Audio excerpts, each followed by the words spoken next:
Coming soon to this theater.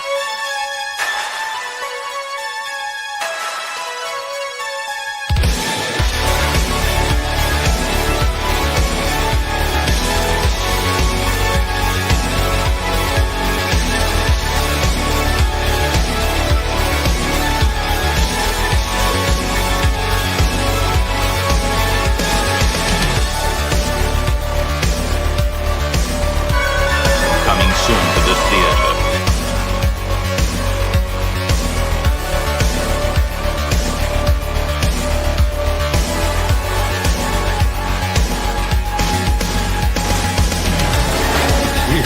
It's alive. It's moving. It's coming this way.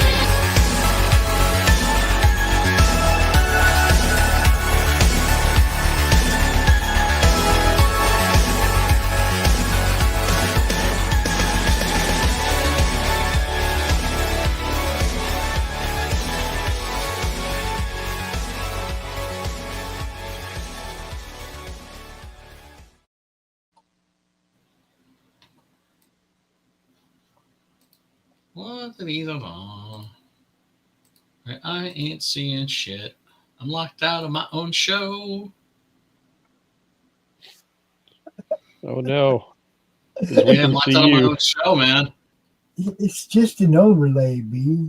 Just an overlay. It's just an overlay. It doesn't lock you out of anything. You can still do everything. Let's see. All right. Did the intro play? Yeah, Yep. everything played. It's Yeah, no, showtime. it wouldn't play. I didn't get anything. Well, it played for us. Yeah, Okay, we're live. I'm sitting here with my fucking thumb up my ass. Everybody, thank you so much for tuning in to this special Christmas edition of the Horror Movie Club. Where what do? We talk about horror movies, watch horror movies, and we talk about them. Tonight's movie is a really special one, I think. It is, God, it's got about a billion different titles. Here in America, you'd probably know it as Deadly Games. The original title, I think, is 315 Dial Code Santa Claus. And it's got like a bunch of other titles, too. This is a movie that came out in 1989. And a lot of people think, including the director of this, think that Home Alone, it was basically a ripoff of this movie. And in fact, he sued, and I believe the studio settled out of court, if I'm not mistaken. This is a movie that I guarantee you probably haven't seen, and it's one that you should see. It's criminally underseen. This was never translated into English, so you're not going to be able to find a dubbed version anywhere. You can only watch it in subtitles. Because there had been a big brouhaha just a few years, I think just a year or two earlier, where Silent Night, Deadly Night was a Psycho Santa movie that was released into theaters, and it caused like a moral outrage. And so, I think there was no American distributor at that point that was going to fuck with a French Psycho Santa movie. Right? It's just like, how could you even market this movie here in the United States? You couldn't, right? What are you going to do? Play it in the fucking art houses? Yeah, I remember when that movie came out in the backlash. Oh my God, it was fucking severe as fuck. Anyway, let me bring on my co-hosts. We got my boy Matt Burke. What's going on, man? Hey, what's up, brother? How you doing? Discombobulated. Little confused. I'm drinking some Martinelli's apple cider. Oh, nice. Oh, there you go. Favorite Oh, drink. that's what I should do. I should fucking start drinking. I should crack open. I got a nice bottle of tequila. It's not alcoholic though. It's just the Martinelli's. Apple cider. So Oh, What is that? okay. I thought it was alcoholic cider. good. No. These old punk I rock just love it. songs, It's my Cider favorite of the drink, man. Landlord. So good. Always on the holidays I drink it. So it's a good holiday show. Hell yeah, man. And then we got Jeff. What's going on, Jeff? Well, me, I prefer Dixon cider myself, but that's just me. I'm a woodchuck cider guy myself. Used to drink that. Used to knock back fucking pints of that like fucking crazy back in the Disney in New York City. Okay, nobody quite caught that. Like, just think about the No, name. it went right over my head. Dixon cider. Dixon cider. Dixon cider? Why would you want Yeah. Reminds me of my friend Buster. Buster Hyman. he sounds Jewish. Yeah, just a little. Could be. And then, of course, we got Pops. What's going on, Pops? It's all action. It's always just more and more action. Getting tired, B. Tired. No, don't blame you, man. So much action, he's tired. I'm getting tired. But not tired of the action. No. Yeah. My days are starting really early and ending really late. Oh, man. And So you've been working most overtime. of it is work. Most of it is me working. And that's Matt knows what I'm talking about. Oh, freaking day. Give me a break. When do I get to play games and shit? Remember when I used to come out online and play games Yeah. on the network? Remember when I used to have time to do that? I don't have time to do that anymore. You know? Oh, man. That was mad crazy video game sales on Steam. Like everything on my wish list is like 50% off, 70% off. Right. But then what am I going to do? Just add to like the list of other games that I haven't played or I haven't finished. Right. Have you played Conan for PlayStation 3 and Xbox 360? Oh, you mean Conan Exiles? Nope, Conan. Oh, the old Conan game for the Xbox. Yeah. That was okay. great, except I couldn't finish Ron it. Perlman. Ron Perlman is Conan. Yeah. That game fucking slaps, bro. Highly underrated. Well, yeah, no, I totally agree. Except it Hard. I stopped playing it because I got so frustrated. I was just like, there's a spot I couldn't get past. Yeah, dude. Like, there's a part in the game where like it got really hard, and then I got past it, and you just get all these sick ass moves. Like, what the like? You punches them in the guts and like rips them out, and like splitting them in all these different ways. You know, like you make Kratos look like a choir boy. But I think that whole like unlocking all those moves, like they kind of should have done it a little, kind of dropped it a little differently throughout the game. You know what I mean? Not wait till like 2/3 into the game where you get all the dope shit. You know? It sounds like they should have paced it like God of War a bit more. Yeah. Yeah, I mean, it was kind of similar God of War ripoff, but before I think God of War came out. I think it came out right after. I think it was a God of War ripoff. I could be wrong, but I'm pretty sure. But I enjoyed it more than God of War, for sure. I wish they make another one. Conan. I don't understand why it's like, there are these Conan games that keep coming out and they don't have Conan. Why are you making a Conan game that doesn't have Conan in it? Yeah, I remember like there was the Conan MMO. So like I mean, I get that. It's like you're not Conan, but you're in the Conan world. Yeah, it was Age of Conan. Yeah. Age of Conan, Conan Exiles. It's like I don't want to make a Hydwardian or barbarian. I want to be the barbarian, you know. Well, or you could create another character too.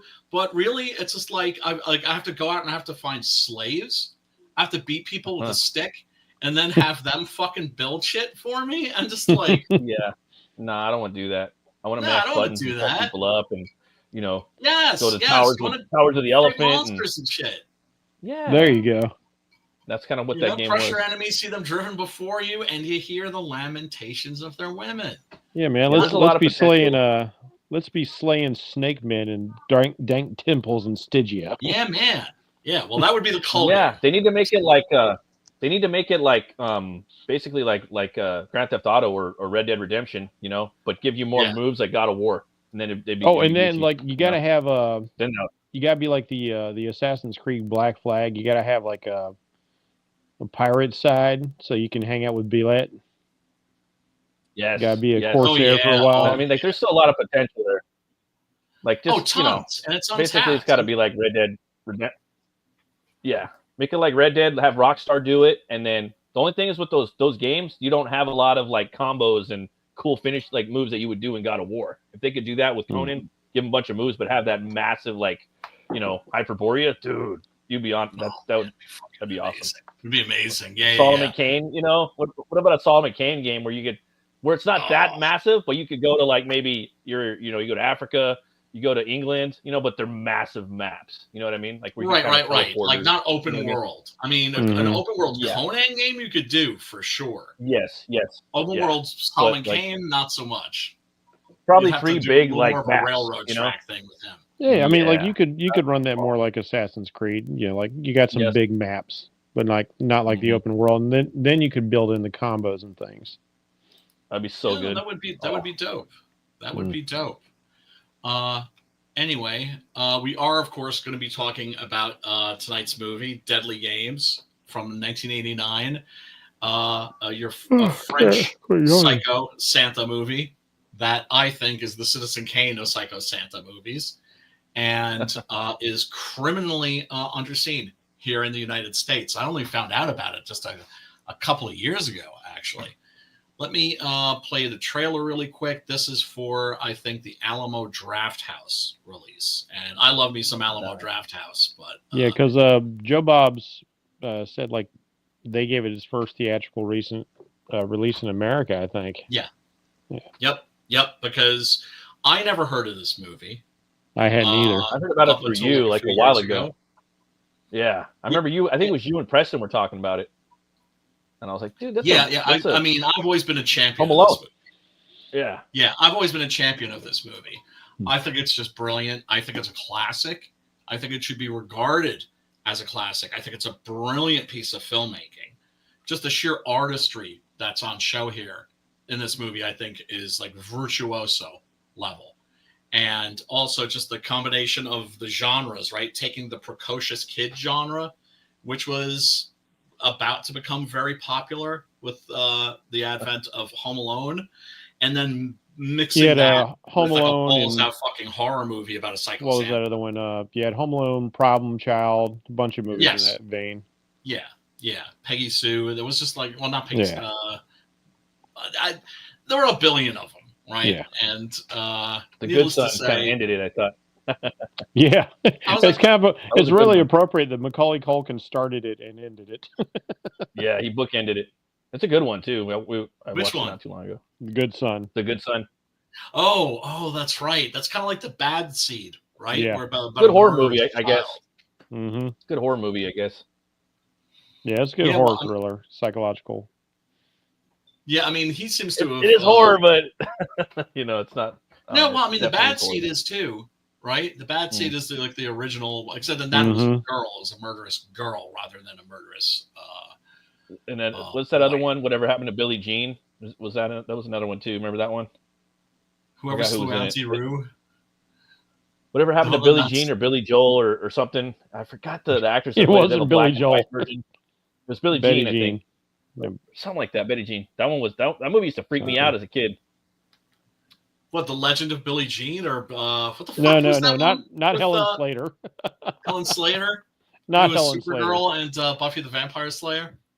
It was those twins, and one of them was like crazy, and she wore makeup all nutty, and she started like losing her mind and killing people, And she they made a '90s version of it and a remake and for TV, I think, and then they had the old black and white one. They're both pretty. Whatever Happened to Baby Jane? Is that what you're thinking? That's it. Baby Jane. Yeah, both of those movies kind of tripped me out as a kid. They both like just the makeup like freaked me out. I thought they were both good. And I watched the black and white one like little children. Yeah, dude. I watched the black and white one like a year ago, and I was like, this shit's freaking me out. Scary children are always super creepy, like Village of the Damned.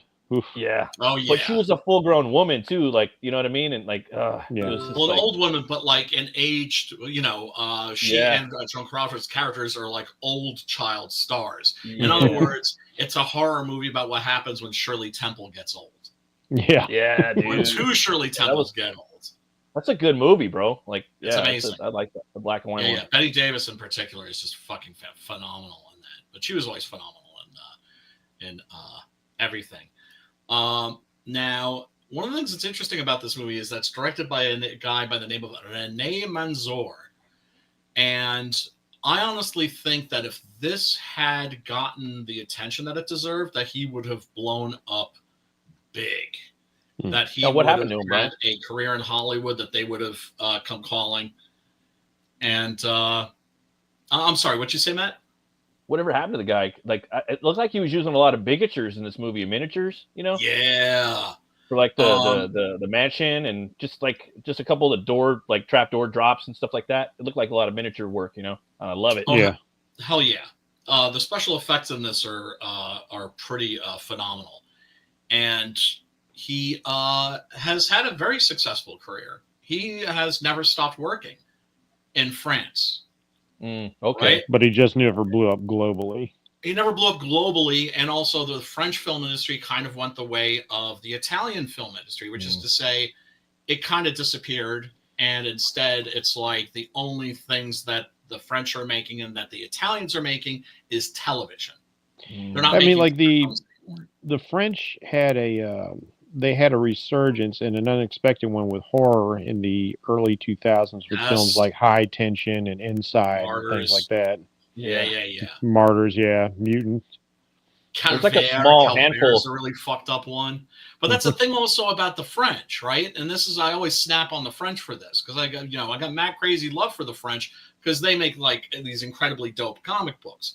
They love science fiction, but they do not like horror. There's literally like one famous French horror movie director. His name is Jean Rollin, right? And then you have other directors who like. What about Alexandre Aja? Yeah, I mean, because he's the one who really started the ball. A newer guy, but I'm he talking started about the ball like rolling with High Tension for like the resurgence.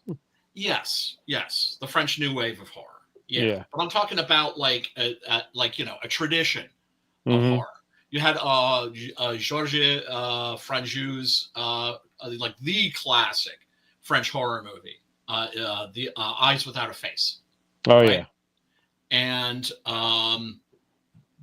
which Jess Franco went on to remake literally, I think, at least 50 times. I'm like not even exaggerating. Which actually might make it the most remade film ever, just because he made so many remakes of it. But yeah, this is 1989. French, like I said, not feeling horror. I don't know what the critical reaction was to this in France when it came out. I don't know if this. I really get the feeling. I mean, maybe the critics were kind to it. I would hope that they were. I can't imagine it blowing up the box office because, well, who's going to take their kids to see a Santa Claus movie where Santa Claus is trying to murder a little kid and kills his dog right in front of him, which is like the most fucked up part in this movie. Yeah, I would say so. The dog. Oh, what's even more messed up than that is like this Santa's clearly, like you can see early on in the film, like you get the indicators. This guy's like a pedo, man. Yes. Yeah. At first you think it's something innocent. And then he's caressing that little girl's face. And then you're like, oh no. Yeah. And then that's when you're like, oh shit. And of course things explode and get very fucking messy after he gets shit canned from his job. But anyway, little teaser, a taste of this movie for everybody watching. You can find this movie. I did provide a link that's like to a BitChute video, but it's like the Shudder Joe Bob Briggs version. So it's like 2.5 hours of the movie and Joe Bob Briggs doing a Christmas auction because he does that every Christmas. He always has like a Christmas special. And then Darcy the mail girl always gives him like a letter or two that makes him cry. Yeah, Pops is saying you can fast forward through that. Although I will say, no, Joe Bob's the shit. I didn't actually get to finish the movie for viewing because as I was trying to fast forward through it crashed on me and I couldn't get the movie to play again. So I just got in there where like the last thing I got to is like the kid had led Grandpa down to his secret lair after they escaped out of the car. So I'm going to have to finish it up later, which sucks because like it was like, oh, it's just really getting good now. Yeah. And but yeah, folks, if you can also watch this movie if you have Amazon Prime. It's on Amazon Prime. So go check it out on there if you want a I think that doesn't have Joe Bob Briggs. On Amazon Prime it is listed as Deadly Games. Yes, that is the American release title. Let's take a look at the Alamo Drafthouse. And once again, kudos to the fucking Alamo Drafthouse for exhuming these movies. Kudos to Severin just put out a 4K version of this. Kudos to like all of the people that are finding these old buried treasures and bringing them to light and giving them some of the attention and some of the love that they so richly deserve. But if you like reading movies, just click on the link in the description and it will take you to the French version and you can read the movie while we play. Don't change, kids, stay with us. They're called subtitles, Pops. Yeah. Civilized people know how to use those. Pops, if you like reading movies. If you like to read the movie, yeah. See, I'm so used to seeing subtitles in movies that like I don't even like kind of notice them anymore. It's only when it's a foreign one and you actually have to read it. You know what I mean? You get used to it. Then your attention is taken away from what's happening on the screen. Yeah, that happens less when you with time. If you've been watching, I don't know, shit. If you've been watching movies with subtitles like for like 40, 50 years, it gets pretty simultaneous, instantaneous. Yeah, you get really good at reading fast. Yeah. I usually do try to watch them with subtitles on because I'm trying to be quiet around here. And it's just when it's foreign, when it's a foreign movie, it's not you have to read it.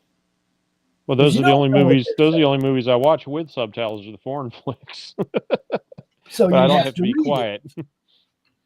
Yeah, and like I said, this was never dubbed into English, so there is no English dub of this, unfortunately. Stay a little Jesus. Then we have Tomas, who has a genius level IQ. These are precocious. This music sounds weirdly like Bonnie Tyler. It is. Okay. Yeah, that's exactly who it is. Or Bonnie Raitt, I think.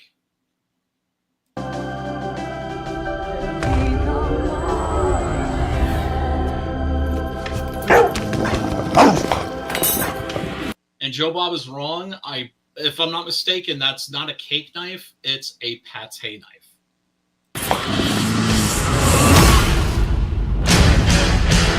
He's not French enough to know that.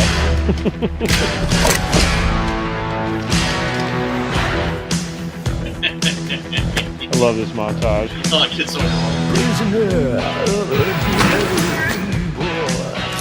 wanna be a black angel. Christmas! Now this music sounds like the South Park guys would come up with. Right, but it is actually from the movie. I know. And yeah, the best holiday movie you've never seen, for damn sure. Show me the way to the other side. T'as tué mon chien. Ici t'es chien. Pas regretter d'être venu.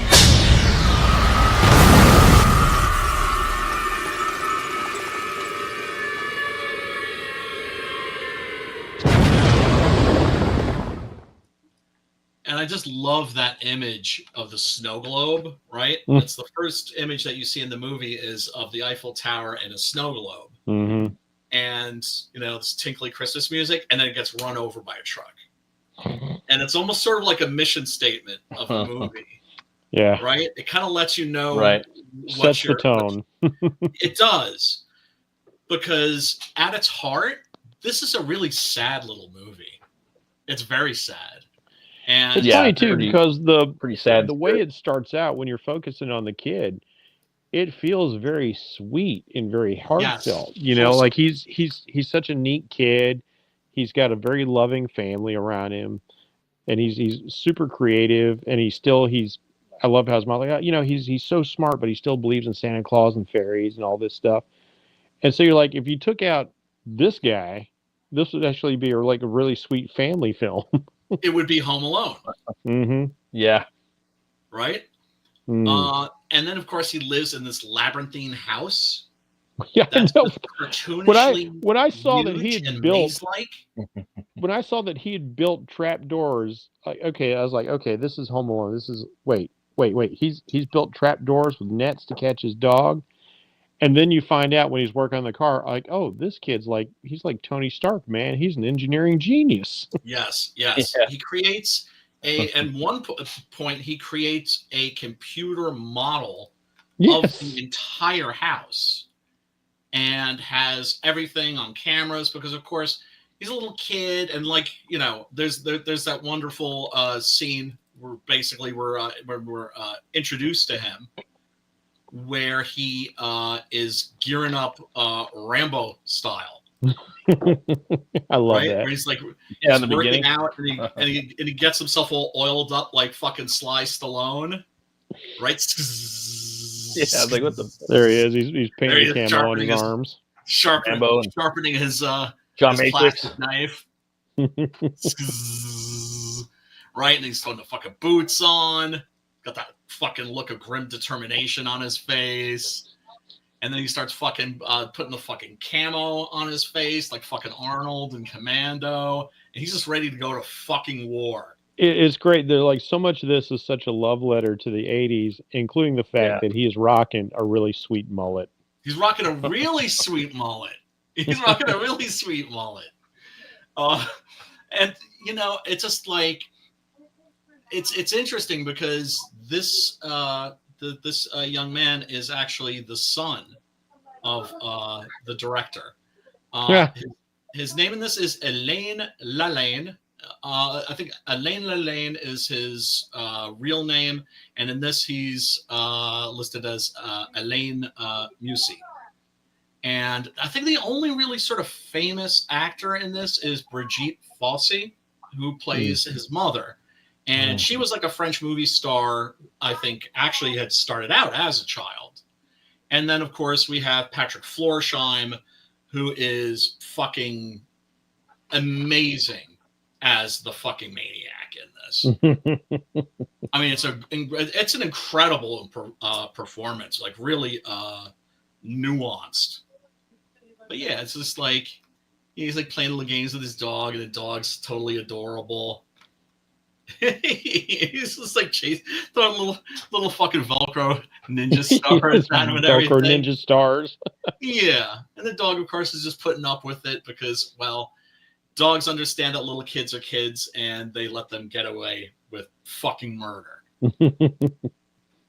Which is, and the thing is, it's just like watch it. This is one of those movies I pretty much watch like every Christmas. This is like a perennial Christmas movie.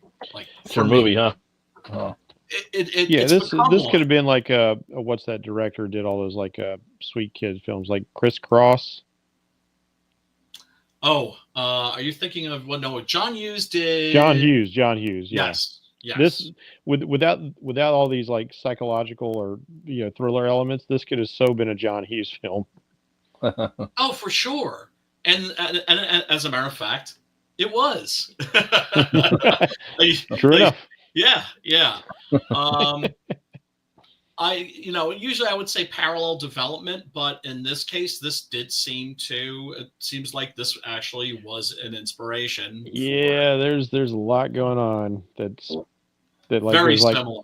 Because I knew nothing about this film going into it. I'm like, the more I'm watching, the more I was like, man, this is Home Alone. Yeah. Right. But scary. Right, but it's Home Alone that would like leave like a little boy emotionally scarred. Yeah, and he's like too young to watch this. That is, and there is the interesting thing about it is like when they did Home Alone both 1 and 2, even though it's this like this action kind of fantasy comedy, there are always a couple of horror elements in there with like the scary old man and then like the lady in the park in the second one.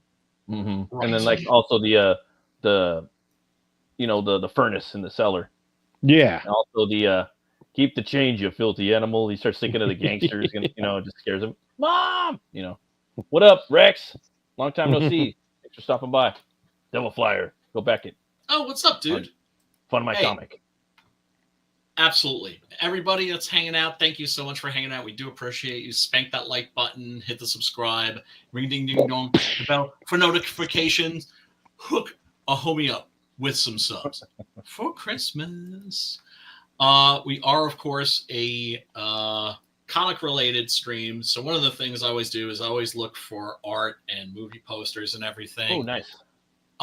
Didn't find a lot of fan art, but there is some. A little something, something. Because, like I said, this is a criminally underseen movie. Oh, that's nice. That's nicely done. Tight drawing there. Forming a tag team. Yeah. They could have had a crossover. They could still do one. I'm sure they need the money. Not saying. Yeah. But that's the thing. It's like nobody knows that Dial Code Santa exists. By nobody, I mean, I'm exaggerating naturally. I remember you mentioning this. I think you were Preston like about a few months back, maybe either a year ago or something. I'm like, oh, that looks pretty cool. I got to check that out. The Santa in here was scary though. As soon as he gets the dog, like, I was like, oh. That's when shit gets real. It's like shit gets real. Yeah. Before that, it was like he's a creep. Like. It's such a great setup too, because I thought like Home Alone, he was actually having his daydream, because like when he first starts coming down the chimney, like we see like the grapple hook drop down, but then when like Santa's feet start coming down, there's all this magical light and the music comes up in the kid's face and like So I thought he was like having one of those like almost a Christmas story kind of daydreams, and then the dog jumps in and is like, oh no, okay, this is actually happening. Yep. And right before that happens, and I'd forgotten this, his mother is like, don't watch Santa. Don't like spy on Santa. Because if Santa finds out, he's going to turn into an ogre. Right. Yeah. I mean, it's a beautiful setup. And that's why he like, even while his dog's attacking him, he's not screaming like, don't hurt my dog. Because he thinks like, I want my presents, can't have Santa turn into an ogre, so I can't make any noise. Yes, yeah. And then Santa kills his fucking dog with a pate knife. Oh. And it's just, I mean, that's just such a fucked up moment. It is, but it's also brilliantly staged. It's a great setup. Like you said, the phone call, and I've got my eyes closed and all this. And his whole thing is like he wants to prove to his friend that Santa's real, so he's got cameras rigged up. Yeah. And all of the setup going into this, like you can see where things are going to go. And I think it's just brilliantly structured to make us think this movie's going to be one kind of thing, especially if you go into it not really knowing what to expect. And then when the turn hits, it hits you like a Mack truck, man. Right. Yes, like a fucking sledgehammer. What up, Preston? What's going on? Good to see you. What's cracking, man? Let's crack a lack and B.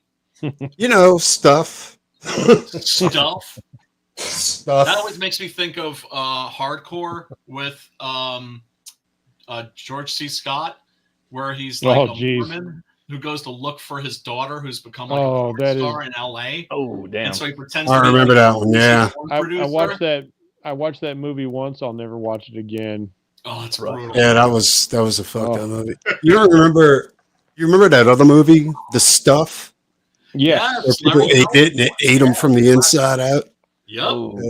Yeah. It turns out that like the diet food that everybody's eating is actually part of it was like a Lovecraftian, what's it called? It's the Blob, but it's the Blob, but it's poking fun at 80s consumerism. Yeah, and it came in a tub of ice cream too. It was like, you just. It was a great movie. It was right up there with Attack of the Killer Tomatoes. Yeah, I just watched that again recently. Shit. That movie's never been funny. I never thought it was. You're talking about Larry Cohen, who was like one of the great horror directors of American history. I never thought it was a great movie. But, it's not one of his stuff. I thought the stuff was good, like because it was like, wow, this is crazy. Yeah, I mean, it's not. It's alive. It's not like Q, the Winged Serpent. I wouldn't put it on the level of some of those. No, that's Q's a guilty pleasure. Maybe it's David Carradine, but I love it. Loving Q. Q. I don't think I've seen that one actually. It's awesome. I don't remember. It's awesome. It doesn't make any sense, but it's awesome. Yeah, it does. And Michael Moriarty gives like one of his best performances in that. Q, the Living Serpent. Yeah, but David Carradine in there. You got Richard Roundtree. Of course, it doesn't make any sense. Where did this Aztec winged serpent? Where's it's been hiding all these years? All of a sudden, it just decides to pop up in the city. Yeah, but I mean that's because there are Aztec rituals Aztec ritual sacrifices that are taking place. Yeah, Jeff, don't you notice stuff? Jesus fucking Christ, dude. Come on. The monster is introduced in a manner that's very sort of Kolchak, the Night Storm. Yeah. Right? Where it's just like you don't want all the answers, and you don't have to give the audience all the answers. But I kind of do. I kind of do want that. I want all the answers. Like all. Yeah. You gotta have no ambiguous endings. No ambiguous endings. Yeah, it's like that's No, you gotta have stuff. Watch your average Hollywood movie these days. It'll set you right up. Yeah. Is Child's a thing, or is McCready? Neither of them, or both. Right. You're not exactly. If you're trying to figure it out, like you're not understanding the ending. It's not that kind of a movie, damn it. Anyway, I was gonna say this is like the new art that was done for like the 4K Severin release. I gotta get my hands on this. Oh yeah, look at that. Isn't that beautiful? Yeah. Really dope art. That's pretty cool. This is like from Deviant Art, so this is like a piece of fan art. Oh, that's amazing. I mean, that's cool. Yeah. That's like some Rick and Morty level stuff right there. That's crazy. Yeah, it is. So I'm always looking for fan art. It's just alternate posters. I love when people do alternate posters. Those are great. I think this is for like the VHS. I'm guessing. Yeah, Wer glaubt noch an den Weihnachtsmann? Yeah, this is for like the German VHS. Like I said, this was never released in America in any format. So it's not like this was like a lost film, really, in many respects. We never got this in the United States in any form. It's like in other words, like this is a movie that bypassed fucking VHS, DVD, and went like straight to Blu-ray. I think this is the El Juego. This has got to be the Spanish poster right here. So that's a terrible poster. That's terrible. That's terrible for representing this movie. Yeah. Well, it makes it look like a little kid, like in an action thriller. It makes it look like a kid's movie, is what. Yeah, Bob Briggs. Like I watched that, and he was doing a lot of commentary. And one thing I didn't realize, I was like, "Holy shit!" Like the French had like internet terminals in malls. Yeah. That's fucking crazy. Isn't that amazing? America, fuck yeah. Yeah, no, I mean, that's the thing that blows your mind is that's where the whole dial code Santa Claus thing comes in, right? I remember thinking like, oh, dial code Santa Claus? Oh, it's going to be like a phone line or something. Yeah, that's what I thought it was going to be like. We're like, oh, no, it's an internet thing. Yeah, but this is like the internet in 1989 where there were about, 5 people on the internet. Yeah, we never got the internet in the States until, 1996 or something like that? And yet they still managed to find a pervy stalker. Yeah, I know, right? The first. Well, here's the thing. It's like Steve Gerber, the guy that created Howard the Duck and wrote all those awesome issues of The Defenders. One of my literary heroes when I was younger. He was a guy like his fellow creators. I forget who it was, but one of his fellow writers said, "Yeah, Steve just knew about the internet." He was like, "Dude, one day, very soon, everybody's computer is going to be connected to everybody else's computer, and people are going to be able to share information. They're going to be able to communicate." And they were like, "Get the fuck out of here, dude!" Dude was a visionary. He was one of those like 20 or 30. In other words, that he was on the internet when everybody on the internet sort of knew each other. That's how small it was. Because the only way you were getting on the internet was I guess through one of those kiosks, or if you have a genius level IQ like our hero Tomas has in this picture. Like Levi saying, like the movie needs to explain how the Santa survived all the things that happened to him. No, it doesn't. No, it doesn't. Not at all. And well, it does. Like Home Alone, pretty good. I mean, you got to take it in the vein. Like Home Alone, there's cartoon levels of violence that no human could actually endure. Yeah, like Tom and Jerry. Yeah, exactly. Like because it's just like Home Alone. Like no adult's going to take a paint can to the face, fall down a flight of stairs, and then get back up after that. Well, Joe Bob was saying that yeah, that Home Alone ripped this movie off. Yes. Like, well, completely. They actually got sued by this guy. They just took the horror element out of it. Well, no, they never got sued. Like he dropped the lawsuit because he said if he would have sued, he would have never worked again. So it was that's interesting because I was assuming that it had been settled out of court. No, Joe Bob said that he dropped the lawsuit because he was concerned. I was fast forwarding through the Joe Bob stuff, to be honest. Yeah. Oh, how dare you! Joe Bob's a national treasure. God damn it!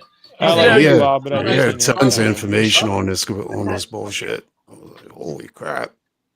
And remember, folks, if you ever are at a convention or some shit like that and you see Joe Bob Briggs, go up to that guy, talk to that guy. He is a man of the fucking people. Super fucking friendly, super fucking humble. And like one of the things I love about his Christmas specials is that Darcy is always giving him these letters from fans and there's always one in there that ends up making him fucking like burst into tears or try very hard. And he's just like, Darcy, God damn it.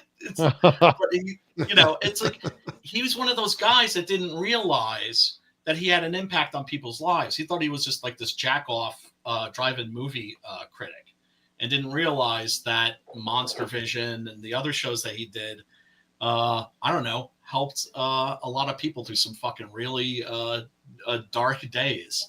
Because you could sit, if you didn't have homies to sit and watch these horror movies with, you had Joe Bob Briggs. Yeah. And he would hang out and watch that shit. Yeah, because I remember like way back in the day, I was watching Joe Bob and Rhonda Shearer at the same time. Oh, wow. I have Levi to watch them with me. See? Yeah. Yeah, so that's a dope poster right there. I love this one. Yeah. That gives you an idea of what you're getting for sure. Oh, poor Tomas. It's just crazy when he starts spray painting his beard, and his hair. Yeah. It's pretty creepy. Really creepy. And just how into it he gets. He starts bouncing up and down. He's like, zzz, zzz, zzz. Yeah. Yeah. And like you said, this guy plays the role with a lot of nuance. It could have just been a generic, slasher kind of role, but nah, this guy really goes for it. Without a doubt, because in the beginning, when you first meet him, there's an innocence to him, right? And he seems like an innocent. Yeah, that. And he had to kill the dog. He feels like one of those. Again, I can see why Hughes was so inspired because this opening scene, he feels like one of these people like, oh, he's going to be misunderstood. He's got a heart of gold or something. Yeah. And then you're like, these kids are smart to run away. It's that guy, run. He's like like the expression on his face here. He looks like a lost child. Yeah, and I thought it was going to be like, emotionally underdeveloped or something, or maybe mentally handicapped in some way. Right. But that's not the case, of course. No. He's acutely psychotic. Yeah, he's a bad man. And especially once he gets rolling, he really starts getting into it. Yeah. All the giggles when he's chasing them. Oh my God. Yeah. Like it's just like he's sadistic. That's the thing. He gets a job. Like he wants to play with the kids, right? And like the kids phrasing. Shall we get all the pedophile jokes out of the way? By the way, pedophile. And now his channel's canceled. And Pops, and all his channels are canceled now. Wait, I think I hear the police coming. Pedo. But he really doesn't come off as a pedo in the very beginning, right? Yeah. He just wants to play the whole reason he got the job was because he's seen like the Santas like hugging and kissing the kids, right? Mm-hmm. And he was like, "Ooh, I want that job." And he was but at that point, you're kind of given the impression that he just wants to be close to the children. No, I got the impression that he really wanted to be close to children. Yeah. The moment Now you're gonna have to when spell Mall Santa, not M-A-L-L, but Yeah, M-A-U-L. I know, right? How do you spell Santa? M-O. this actually was the genesis of the idea for the film. The writer director, Rene Manzoor, said that he was thinking, it's like, okay, well, you've got this thing called the internet, right? And you got these little kiosks and everything, and what if your kid gets on there and they're talking to somebody, and that person on the other side is a maniac, right? And now, of course, that is a fear that a lot of parents have. It's very commonplace because now, of course, everybody has a computer. Even little kids are running around with little tablets and everything. Yeah. So it's like, it's just like a legitimate fear. But he was thinking, like, yeah, what if that person should happen to be a psychotic murderer? Well, this turned out to be very prescient of him. Very much so. Very much so. Point Minitel. Yeah. How fucking cool is that? You can just fucking hop on the fucking internet. Pre-internet cafes and everything. Yeah, before cafes, you had the internet kiosk in Europe. And fucking Tomas is such a fucking little fucking badass. He's like, he's working on fucking cars and shit. He's like a fucking mechanic. And then, of course, his grandfather is just so damn sweet. He's completely disarmed by the child in the sense that it's kind of like I remember my relationship with my friends' kids when they were like this age and younger, which was I could never say no to them. And they loved me because they could get away with murder with me. Because they were just these cute little fuckers. I just like was putty in their Well, hand. like that's the advantage. Like me and my wife have never been able to have kids, so I've been like everybody's like favorite uncle. Yeah. And the advantage you have there is like you can wind the kids up and they're like, all right, I'm done. Here you go. Good luck. Yep. Once they start screaming and fucking crying and fucking bawling and fucking chaos is ensuing. Okay, bye. Peace out. See ya. Oh God. The hard part. My neighbor's kids, when they were like, I think they must have been like, I don't know, 6 or 7 or some shit like that. I would show up late to work because when I would come out of the fucking house, they would grab me and put me in jail. That is to say, they would grab me and lead me over to their doorway and be like, okay, you have to stay there. And like, that's so like the opening of this movie. You explained that. And when they got older, they were just like, oh, remember when we used to put you in jail? Right? I was just like, yeah, I do. Luckily, the people at work were like super chill. So it'd be like, if I showed up late, they'd be like, you were in jail again, weren't you? I was like, have the kids call us so we can arrange bail. yeah. They're just too damn precious, man. They're just too damn precious. And yeah, so of course he's got his grandfather completely wrapped around his fucking finger. That dude's done right there. And he's fucking tearing out of here. He's letting the kid fucking drive the fucking car. He's doing fucking donuts. I was sitting there like, man, Europe is different than America. Oh, very much. And the grandpa, he's so chill about it. I was like, all right, once around the park, grandpa? Yeah, but don't slalom between the trees this time. But it's also because I like the impression that I get is there's no way he's stopping this fucking kid from doing this shit. It's not going to happen, right? Even if he wanted to. And so he surrendered and figured, okay, I might as well be with him while he's doing all this wacky shit. And, and maybe I can like keep him from like killing himself or other people. Somebody needs to explain when they get pulled over. Yeah, exactly. Oh, that dog. Oh, JR. A cute pooch. Yeah. JRIP. Yeah. Yeah, this is where he has like the creates like the computer model of his house. I mean, this kid's quite the prodigy. He's into computers, he's into engineering, he's into electronics, man. Everything.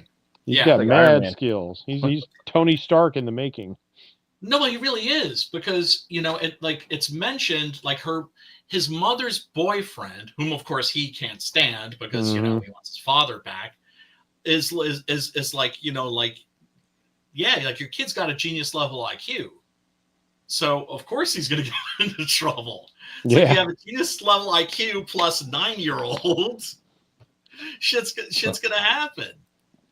And he's just got the entire house rigged up, and he's just determined that he's going to get raw physical evidence that Santa Claus exists, because his best friend doesn't believe in Santa Claus. And like his mother explains to him, well, yeah, the Santa Claus isn't real for him because he doesn't believe in Santa Claus, so Santa Claus doesn't come by and drop his presents off, so his parents have to go and actually buy his presence. Which I thought was like one of the coolest explanations for why, that was really intelligently well handled. If you want your kid to still believe in this stuff for a while. There's some really great writing in here. I'm telling you, this movie is a masterpiece and a classic. And it deserves to be much better known. It's incredibly well made. It's really just intricately designed. I remember when my daughter was she was getting to the age where she was like, I don't believe in Santa and all that kind of stuff. So I made the biggest mistake a parent can make, actually. Yeah.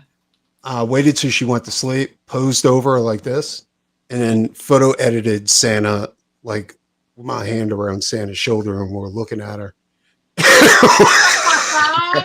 And I was like, I tried to wake you up, but so I just took a picture of me, Santa, and you. And I gave her the picture, and all her friends were, at this point, they didn't believe in Santa Claus anymore, but she swore Santa existed. That's funny. Oh, your heart was in the right place, but what about fire? You hear another story too, like this past week, my wife's off of work because holidays like the school, and so she woke up and wearing underwear and stuff like that, and there's one of those green aloe lizards like hanging on a curtain, and she's like, "Don't kill it." Yeah, Enola lizards. She's like, "Don't kill it. Just like put it outside." So I'm like, all right. So I'm trying to catch a fucking lizard, and these things are fast. Like he's jumping. He started crawling up my arm, and I'm not scared of him, And I was like, so I went to go grab it, and he jumped on my chest, and I went to grab, went on my leg, went on my underwear, and the last thing I seen was his tail going in the pee hole. No. So I hurried up, and I'm like, no fucking way. I stripped off my underwear, I threw it. And then like the underwear went under the dresser, right? So I'm like, oh fuck, dude. I was like, let me get this fucking thing before it gets loose in the bedroom, because now I'm in the bedroom. I went from the kitchen to the bedroom, and I'm like naked looking for this fucking lizard. So I take the underwear out, and there he is, right? So he runs onto the dog bed, and I'm like trying to catch this fucker, and I finally got him. Yeah. Exactly. I got him in both hands, and I managed to take one hand and put my underwear back on and go let him outside. All right, I'm gonna give you. I got to tell you, first thing I gotta say is like this needs to be a film done by Rowan Atkinson, because Man vs. Bee has nothing on this. Secondly, seriously, dude, Preston, I'm stealing that. As somebody who grew up, true story. As somebody who grew up catching lizards, that shit's going in there. All right, as somebody who grew up catching lizards and snakes and all kinds of crap, here's what you want to do if you get in that situation again. He's like, next time. What do you mean next time? You use one hand. You use one hand to get the lizard's attention, and then you creep the other hand up behind it and pounce. That's how you catch him. It's funny that you guys. I didn't want to hurt him, though. You know what I'm saying? So I'm trying to keep but he found every fucking hole to get out of. Like it was like, God damn, you son of a bitch! I've caught dozens and dozens of lizards in my life, and I've never crushed one. I've always been able to catch it fast without crushing it. It's interesting that you guys are bringing this up, because just last night I was in the other room. I was in the living room playing video games. No, I was reading comics, actually. And because that's why I suddenly heard, and I hear my boy Simon is making these sounds that I haven't heard him make before. And so immediately I'm almost like, ting, like, oh shit, is he okay? And I start looking for him. First I call his name because he always comes when I call him, right? Sounds like he's challenging something. Yeah. I walk in, I turn on the light, and he's just like looking down at something.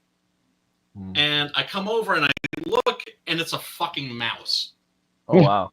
And the mouse and him are just looking at each other. And then I just like get like, I'm looking for something to catch the mouse in, right? Because I'm trying to save this little dude, right?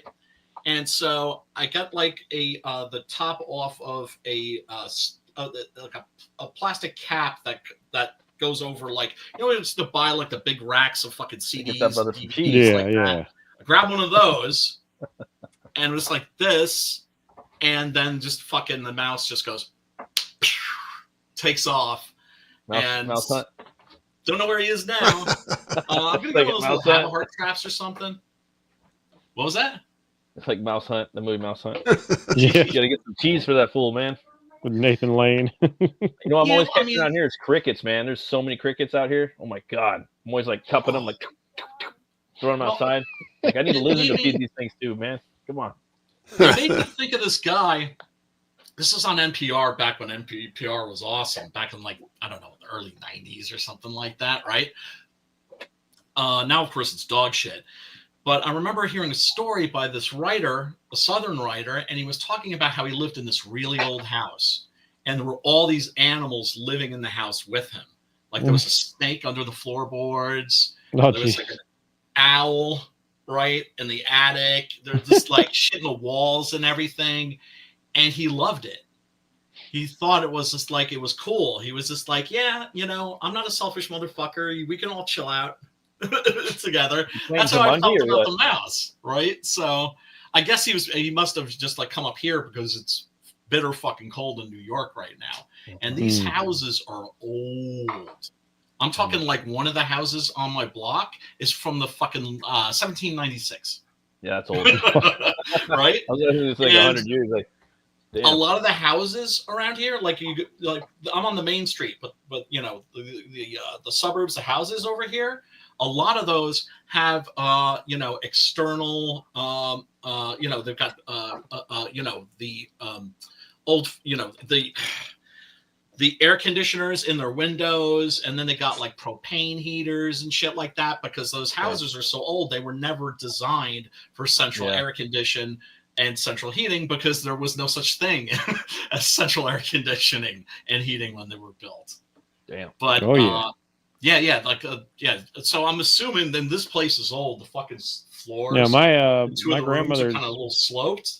My grandmother's house was like that, with like propane heaters and window units. So my first thought it's weird. Crannies those motherfuckers can get in. It had a big AC like built into the wall, almost like a hotel, But it was a big brick house in a nice, really upscale neighborhood, and I was like, "This is weird." Dude. But the house was over 40 years old. Like, it was an old house. Yeah, it's. I mean, but it's just like, I'm just like, I'm very live and let live. As long as he doesn't come out and start eating my fucking toes, or Is he dead? Let me take a. But nibble. Let the cat eat him. Be nice. Well, that's Christmas present. Yeah, no, I would have just, because it would have been fucking. It's like almost Christmas. It would have been depressing as fuck having to fucking. Oh, he probably would have gave it to you as a gift for Christmas. Yeah. Like, gave you the dead mouse as a gift. Do you know why they do that? It's because they think that you're a bad hunter.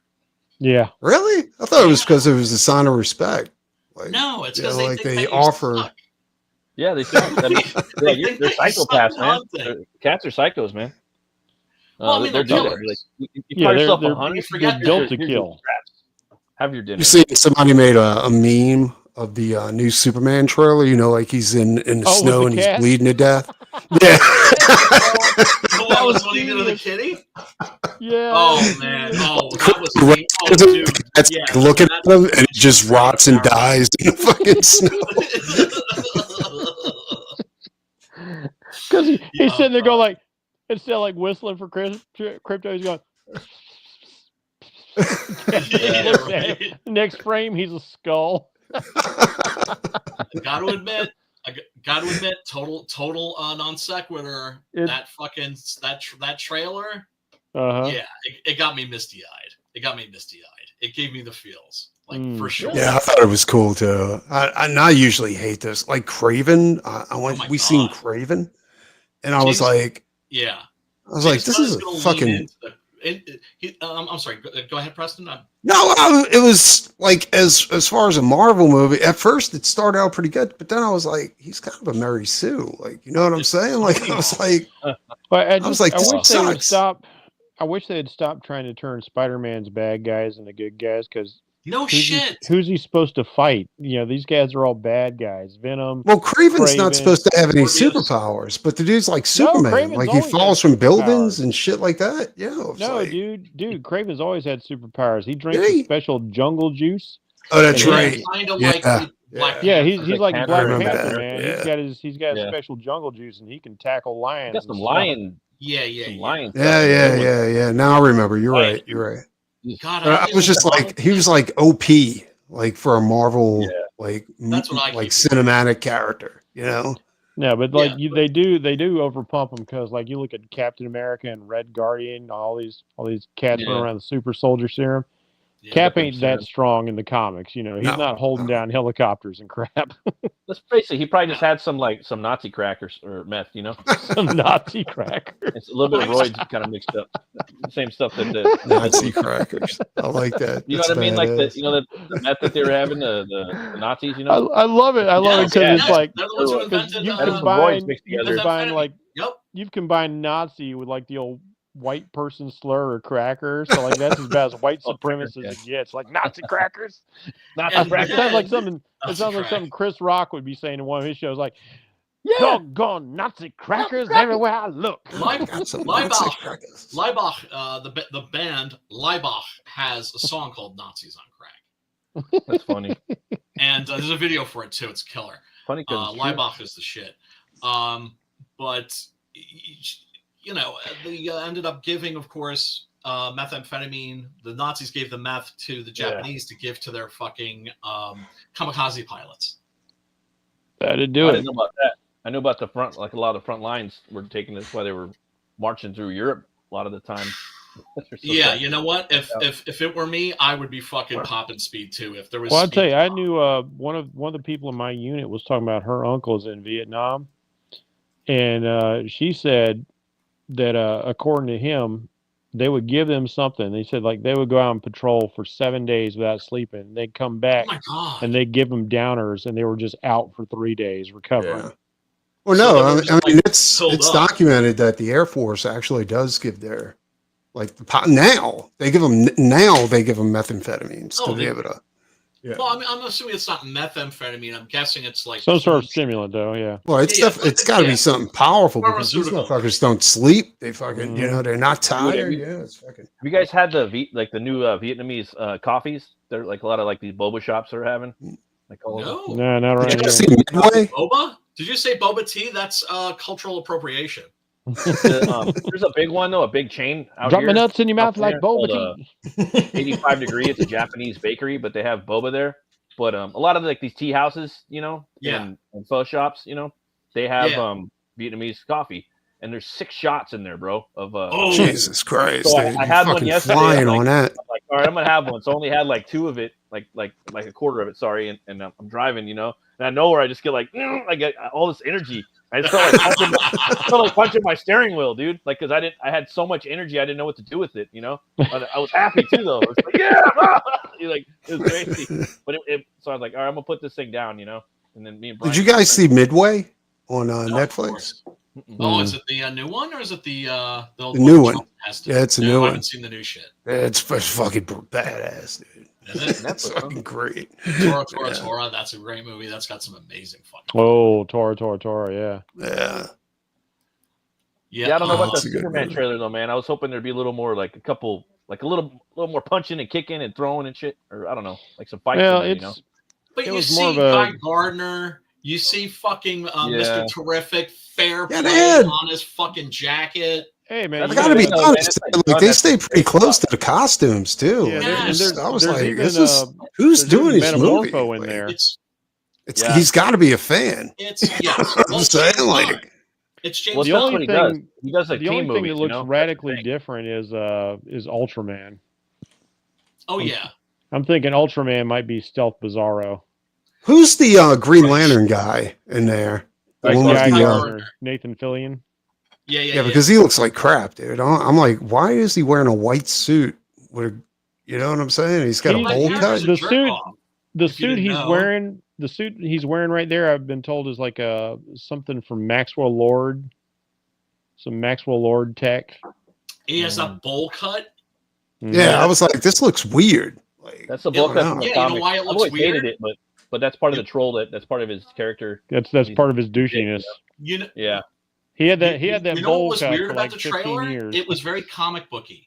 Yeah. yeah, That's it what's was. weird about the whole thing. Yeah. It looks like I did Everything like but a Guy it looks Gardner like was it's from great. comic books. Like, I Looks thought cool, everything but- was great. Yeah. just I don't think know what there's they're too doing many with his- characters in it, you know, like they're I just stuffing don't know a lot what in there, Nathan's you know? doing with his face because I didn't recognize him as Nathan Fillion at all. No, neither did I, which is a good sign.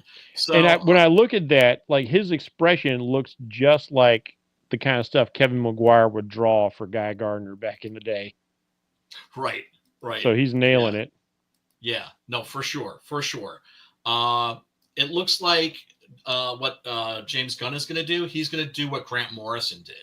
Like DC, when they were floundering in the 90s, they were just like, save us, right? And they flew him in just to like pick his brain. And he was just like, oh, you want to like, I'll tell you what you do. You want to bring your comic books back? Make your heroes again. Yeah. Yeah. Imagine Absolutely. that. And that's what James Gunn is doing. And what he did was, and you'll notice this in all of Grant Morrison's shit, he goes into like the stuff that's goofy and Like and Animal Man. funny in the comic books, the shit that made me not like DC Comics when I was a kid. Instead of like running away and hiding from that shit, he leans into it. Yeah, Yeah. And that's why when I saw Crypto, I'm like, that's That was dope. fucking ridiculous. But it's like the that's comic what's gonna books. make the movie. Is That's that what dog. sold me on Right. it. Was Everybody, Crypto. that's the bottom line. Yeah, Is me Crypto. too. But for me, I there's a mean, lot of fucking he's like the characters only that make it, person. like, a lot, you know. He's Like, the too only many person who characters. thought of how to make the Batman of Zur-Arnell, or however you say it, like work. Zurin R. Zordar. Yeah, and he made Damien. Damien's a badass character, dude. That's like for me. Love When it. he made Damien, like that was. That's like the You think coolest it's gonna- contribution. I mean, Arkham Asylum's good, but You think they're going to do it like Justice League and do like a 3-hour movie? Nope. You don't No, think so? yeah, I think maybe. that he's going to be Maybe like 2 hours. really careful. Not Really? 3 hours. I like the think he'll- 3-hour Justice League movie, like Yeah, the he's- uncut. he's- I don't he mind. I doesn't- don't mind he a doesn't 3-hour do like movie. Snyder. Yeah, I thought it was good, dude. Like I don't I mind a hated 3-hour the movie if cut. it's. I don't mind a 3-hour movie if it's fucking Lawrence of Arabia. I don't mind a 3-hour movie if it's the good, the bad, and the ugly. I don't see why every single movie needs to be a 2.5 hour. No. What I'm saying is that like Justice League had so many characters in it that when I Yeah. seen the movie, the first time I seen the movie, I was like, "This is the biggest piece of shit." And then when everybody was like, "No, you got to see the uncut, Snyder Oh, cut. the the 4-hour one. Snyder cut," and I was Yeah, like, but to "Fuck it, that I'll check point, it out." I Dude, would it was say- really good. It was Yeah, it's way really better. good. I would Like, say look Granny at, fucking Batman goodness, versus Superman. dude. Granny fucking goodness. yeah. look at Captain America: Civil War. The Russo brothers managed to handle all these characters without Yeah, it was awesome. going into overtime. Batroc. Yeah. Exactly, right? Like the first Iron Man movie, it gets the origin story done in like the first 30 minutes of the movie, Mm-hmm. right? It's just like not everything needs to be 2.5 hours long. I don't know what exactly that's about. That's Snyder. He likes to do really long movies, whether they need to be really long movies or not. But Well, like for Yeah, me, but I it's would, so much that's fun the average when they're now. that That's long. the average. The average running time Yeah. for a movie If the used to be movie- 90 I'm minutes. with Now it's a- about 2 hours and 20. Yeah, if yeah, I the gotta movie's have 3-hour good, movies for comic books. There's just too much fucking shit to explain. And if there's all those characters, dude, I need it to be long If so it's I like can. a You big know ass what I'm fucking saying? Justice Like, League movie, too much shit. 3 Too many hours, years. absolutely. I hate it when they cram like a ton of characters into like a very small Oh god, amount of time. That the worst fucking movie sucks, ever dude. is Jonah Hex. That movie I think it's an hour and 10 minutes long. Yeah, it was terrible. I hate it. It's Yeah, not Jonah the Hex was worst terrible. That sucks too movie because I love ever. You need Jonah a lot Hex of and That was I love terrible, Josh dude. Brolin. It's not It's good horrible. though. It ain't If the good. movie No. if the movie It ain't sucks, good. it's horrible. But yeah, with comics you do need like 3 hours for most. Yeah, you need some time, dude. You need some investment in that motherfucker. They should So have. many on, years you of don't I need like. lore, bro. How are you going to Morbius cram it movie. into 2 hours? You need more. I like the time. Weird West Jonah Hex the best, but like Yeah. you know what they did with it was so Yeah. bad. You're like, come on, They man, made come him on, give steampunk. it and All-star give him that. cast too, man. Go ahead and give him the crazy eye. Don't Yeah. you know you did the face, but like go ahead and give him the crazy eye, man. Like That's just the the that's so reboot, man. fucking Yeah. spooky looking about it. I hate it because like for years they would do like comic book movies and they would puss out on trying to be like, well, we don't want it to be too much like a comic. Well, that's kind of We what can't have a people wanted. skull on the Punisher's chest. That would look Yeah. corny. Yeah, that was Some dude fucking. CGI'd That was that on there. retarded. I know. Someone went back and CGI'd the skull on Lundgren's chest. Like there's a whole cut of it. Did anybody I see love that the movie. Venom? Did y'all see the new Venom movie? Nah, I haven't seen the I don't third watch one that yet. shit. It was all right. Yeah. It wasn't that. You know what I'm saying? It I was wasn't. so disappointed with the best. second one. Like, oh my god, there's like one fight scene at the end. Like for me, it's all about the fights, bro. Like, Yeah. I don't know. Like, No, this one had a ton of fights. Sucked The new one. ass. Oh, the new one did. Yeah. It had a You ton want to of see some fights. throwing down for sure. And Craven was asked to because, like, I don't like you said the first 10 minutes was pretty dope. Well, I no, like it's that. the problem is that like he doesn't really get defeated, you know, except for the first part of the movie where the lion like takes off with him. Like after that, he's just crawling up buildings like Spider-Man and fucking people up, and he's just fucking people up throughout the whole movie. So I don't even think there's he no gets a challenge. There's splinter. no stakes. I don't even think he gets a splinter. You know what I'm saying? Like, Craven's down a with the villain great movies, villain, but don't make a he trilogy doesn't of it, you deserve know? its entire own movie. I think Yeah. so. I'm down with that. I'm down for one movie per villain. That's fucking dope. I think if they're going to do Craven, they should have leaned into like the suicide part. You know what I'm saying? Like he's losing his What I'm mind. saying, well, they You know? Spider-Man in the goddamn well, you can't do Yeah. the suicides part before you get him involved in Spider-Man. All this, you know, what you got to do is for one, stop making villains into your heroes / anti-heroes. Yep. And Spider-Man Yes, does villains. have some heroic characters. You could pull Black Cat in there. You could pull the Prowler in there. You could take a. You could even do Punisher like Oh, what he did with the Prowler was amazing. Like, so yeah, you you know, could. that was There are awesome. characters. And see the problem they're having with Spider-Man is he's got this great rogues gallery, but he doesn't have a lot of people alongside him who are actual heroes. Whereas like They the should do X-Men, the you have Vulture all these 2099. X-Men, all these 2099. Avengers, that kind of deal. Yeah, if they just make They a were villain planning like on a Michael Sinister Myers Six or movie. you know, just focus on the villainy of these villains. Make a 2-hour movie. Boom, their shit's already set up. So when you want to bring him in on a Sinister Six, the shit's already done. Like, oh, And I will remember say, that like the Venom movie, that like asshole, you for know? the first half of the Venom movie, the first one, I thought like, oh, I'm digging this because they were playing it like a horror movie, Oh yeah, and they switched gears into like more sci-fi adventure, and I was like, ah, yeah. But I'm down. I'm down with the whole villain. Let's make a villain a movie, but don't make it a whole trilogy and make him a villain. Like show the villainy. You know, if he's a real anti-hero, then that's cool. But that way it does some of the legwork. Again, there's so much fucking lore for these movies. That way you could kind of do a little bit of editing and give them their own fucking movie. You know, that's cool. And like Doctor Doom. Imagine a movie of Doctor Doom. That I would be all about. I would have an erection for that for sure. The real Doctor Doom. You know what I'm saying? Like, not Robert Doomy Jr. Make him evil. Make it a horror When evil that movie, announcement was made, that's when I knew they are done.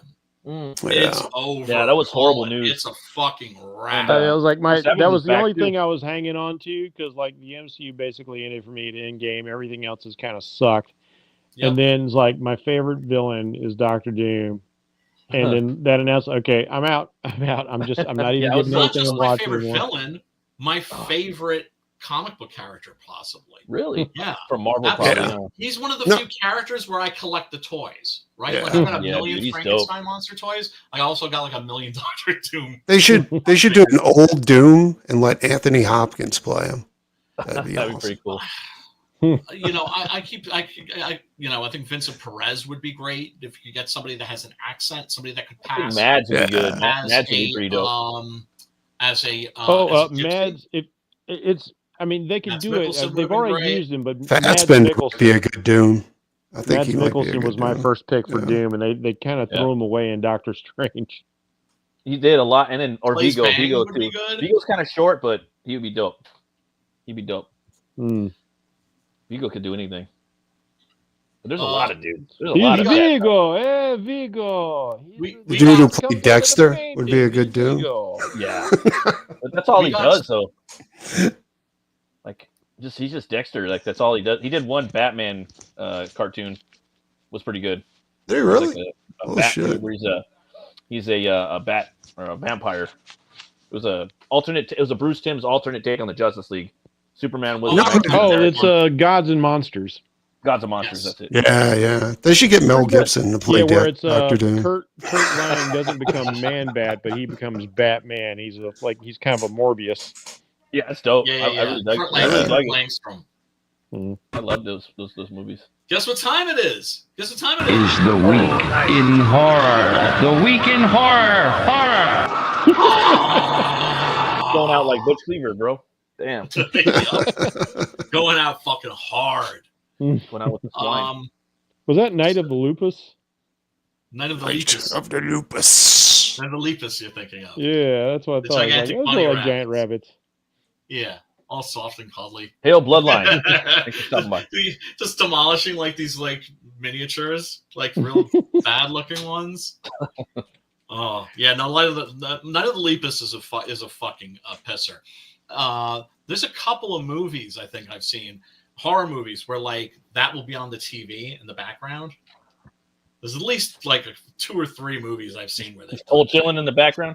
Yeah. You guys gonna go see Nosferatu on Tuesday or what? Absolutely. Well, no, I ain't gonna watch it at the theaters. That's the plan. Why not? Well, my theater's closed down. I'm gonna have to drive probably about 35 minutes, but I could do that. That's okay. I want to go, but I got to work every day this year. Really? I got to work splits. I love going to the theater. I got to work splits on New Year's Eve, Christmas, New Year's Eve, and New Year's all Eve. year. Practically all year. I mean, I got weekends off, but it don't matter. Like every day. Practically every job I've ever had it required me to work on holidays. It's always sucked. Yeah. Same here. I'll work on holidays. I hate the fucking holidays. Yeah, I'm just trying to get through them. I normally hate them. Try not to be too fucking depressed. I normally hate them myself, but now, like over the last 2 years, I started liking them again. But it's all good. Oh no, I'm not screwed. I'm not screwed by any stretch of the imagination. I'm just fucked up. That's all. I understand that the issue is me. Scrooge didn't understand that the issue was him until, of course, the end of the story. He's sitting there at home, like, I made my family disappear. You want to see the movie at home, Preston? It's brought to you? Yeah, I like watching shit at the house. I don't like going anywhere anymore. You know, people can be annoying sometimes, especially in the movies. No, I mean, like, I love seeing Terrifier 3. Preston's completely antisocial. Pretty much, dude. It sucks, but yeah, I got used to just. You can only relate to people online anymore. But sometimes I enjoy the like, oh no, you did it! No, you didn't! You know what I mean? I kind of like. Sometimes or just gauging the vibe sometimes. Did you see what he did? No way! What the fuck? Like, I don't know. I mean, that is cool. Like when you're in the theater and like you and the audience are all feeling the same things. You're all having those moments where you all go like, ah! Or you all go, yeah. I have to admit, like that, one thing that was great about seeing Deadpool and Wolverine in the theater was the moment. The fucking moment where fucking Wesley comes out as fucking Blade. Yeah. Right? And I was just like, I got fucking chills, man. I was just like, yeah, fuck yeah. I actually just know. For a minute, just for a second, right? It's just like, yeah. People are begging for that motherfucker to play Blade again. He's like, I'm too old. I ain't doing that shit. I actually know the guy who helped. They hate us. I actually know the guy who helped set that whole thing up. Really? And he said like we had to be so hush hush like that, like because of all the little things that were leaking out, like Sabretooth getting beheaded. I don't know why you put that in one of the trailers, the Hulk and all this stuff. He said like we kept Blade so tightly under wraps. Major surprise. You know what? our boy Phil Diaz, right? By the way, everybody go back Psycho Slumber right now. It's on the Indiegogos. He was like you got to see it, you got to see it, you got to see it, you got to see it. And eventually you get fucking tired. I'm just like, no, I'm not going to go fucking see it, right? And everybody's still telling me, oh, you got to go see it. And then I hear Wesley Snipes Blade. And then I'm like, oh, fuck. And I went to see Alien Romulus, but that had gotten really bad reviews. And so dude, I loved Alien Romulus. I thought it was awesome. Yeah, that was dope. I like all the Alien movies. I don't have a problem with any of them. They're all dope to me. Give me a Predator. I don't see, Oh, I'm not. Don't even get me start bitching about the fucking about Alien Romulus. There is awesome fucking horror movie that I watched this week that I gotta tell you all about. Really, Argentina, for some fucking reason right now, is coming hard with the fucking horror. Yeah, dude, they got a sick ass werewolf movie coming out too. That looks really dope. I think it's from Argentina. Is that one? Is that the one the werewolves, or is that the? It's something else. I forgot the name of it. Yeah, it's not Blood Hunt, is it? No, Operation Blood Hunt. No, it's a different one. That looks dope too. There's a lot of dope werewolf movies coming out. Yeah, I didn't like it too much. Like Operation Blood Hunt was just kind of shitty. I didn't like it. Yeah. How about the one with Kit Harington? No, that's another one. That Larry Fessenden has a werewolf movie out. I forget the name of it. Oh, this is badass, dude. All right. The official Wolfman movie's coming out. I say fuck that. I'm not feeling that one. No, fuck that. They already did a great Wolfman movie. I don't know why they're doing it again. I would take another one as long as it was, an actual Wolfman. Yeah, But anyway, Del Toro with the Rick Baker makeup. Yes, come on, phenomenal. Yeah, phenomenal. This is now you guys saw. Did all of you see Where Evil Lurks? No. Yeah, it's an Argentinian joint about demonic possession, but it's completely original. It is. It's badass, dude. You know what's even badder? Yeah. Is the metal song at the end where it fades out to that fucking cool ass metal song. I was like, wait. Good. Is this a film? Yeah. Is this a film that has like the lady axes herself in the face? Yeah. Okay, I did a mini review of that on X, and I said like this is the first time I've ever seen a possession apocalypse. That was. Oh man, that scene with the dog. What? Dude. Yeah. Nobody goes. The scene with the sheep, of course. I mean the goat, right? Mm-hmm. And it's like nobody goes. And what I loved is it didn't bother to explain itself. It just did a Mad Max and just dropped you in that world with no explanation. There was another movie. As you go. Yep. I seen another movie called Clown on Netflix. Oh yeah, and the one where the guy that shit was. dude. And it turns out to be the skin of the creature. Yeah, and he can't get it off. That's a good one. Yeah, Brian knows how that started out. We did that on the show, didn't we? Back in the day, Brian. What? No, the one that Eli Roth I haven't seen that. That's on my. Yeah, didn't Eli Roth produce that one? I think it just came out. It's on my stack. That shit's old, man. It's been out a few years. Clown's been out a few years. Okay. Yeah. The dude created it, and Eli Roth, he created like a little short, and Eli Roth's like, "This is dope, bro. Here's some fucking, here's my name. Go promote the movie and remake it. Here's money. Here's $5. Go make a better version." And that's here's $5. Oh no, it's a great idea he made. He put together a great mythology for it. The Scandinavian shit. Yeah, it's dope. Now, what's great about this is that this also is a completely original Exorcist movie. The Exorcists in this are hard fucking core. They are ready, willing, and able to get down and dirty as they have, as dirty or even dirtier than the fucking demons. Damn. They're not afraid to go to hell. Oh wow! And there's a scene like you know how in The Exorcist when Fathers Marin and Damien or Karras. Father Karras. Yeah. Yes. When they're putting on their vestments in The Exorcist, they're strapping on their fucking 6 guns. Yeah. Right? Pretty much. That's absolutely what they're doing, right? They're going to have a showdown with the devil. These motherfuckers, one of them is swilling gin out of a holy water container. And this chick behind us uses the Bible for rolling papers and goes in smoking a fucking joint. Just that's sweet. The most zero fuck giving exorcists you have ever seen in your life. And then it throws in something. I kind of feel unexpected. like that's counterproductive. Yeah. No, it is. That does. I mean, it's cool. Has a cool factor, kind of like, but it's counterproductive, I think. Well, you have to see the movie because I don't want to give all the details away. It does make sense. But I like in other words, these guys aren't like gunslingers; they're gangsters. These are the most gangster motherfucking exorcists you have ever met. Yeah, they're just badass. Here, let me roll the trailer. Hopefully, it convinces you to everybody take a look at this.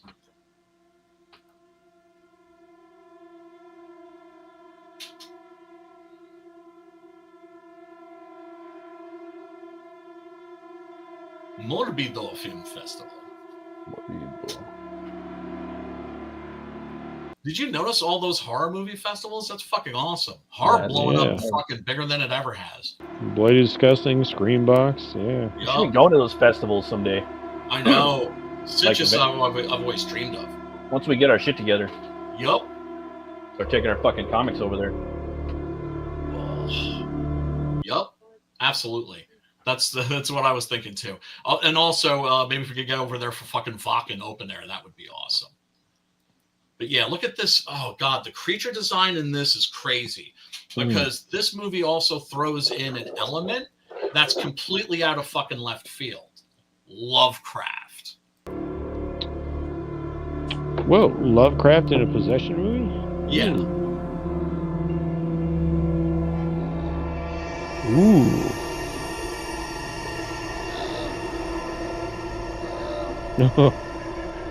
Okay.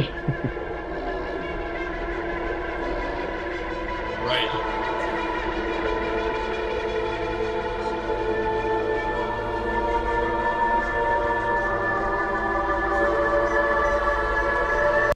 Yeah, so the plot is about a priest who stumbles across this trio, right?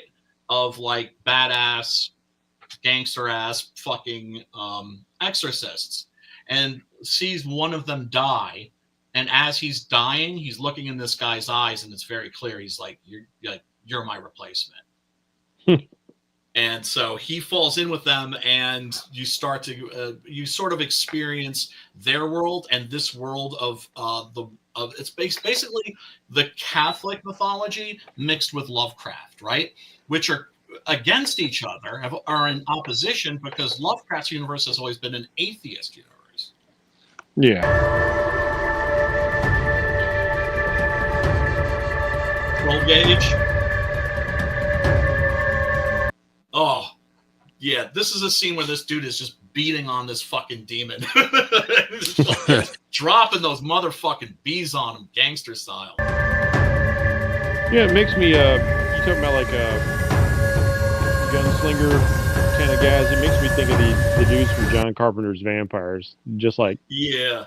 I love that. Yeah, movie. like hardcore agents of the Catholic Church. What up, Burka Man? Oh, dude, yeah, I've heard of Burka Man actually honored me with a song. I actually haven't heard it, dude. I apologize. If you want to drop that link, shit. Now I feel bad because Burka Man declared me to be his replacement should anything bad happen to him. But you know, what up, Paulus? Which is now just guaranteed that something bad will happen to him. Yeah, it's a little accident, and then I can inherit the Burka Man empire. I've already accepted the contract. Yeah, so it's called Deus Irae, and yeah, it is right now, I think, on Screambox. You can watch it for free by doing a shiesty little thing that I do. Actually, it's not really shiesty. The free trial? You get the free trial. right? Yeah. And this movie is worth getting 7-day free trial. 7-day free trial. It's just remember, like the way that they get you is that you have to go in and then unsubscribe. But you can subscribe and then unsubscribe like the next minute, and you still have like the entire week. 7 days. I have to do that because the movie last night was like that on Amazon. I had to subscribe to AMC and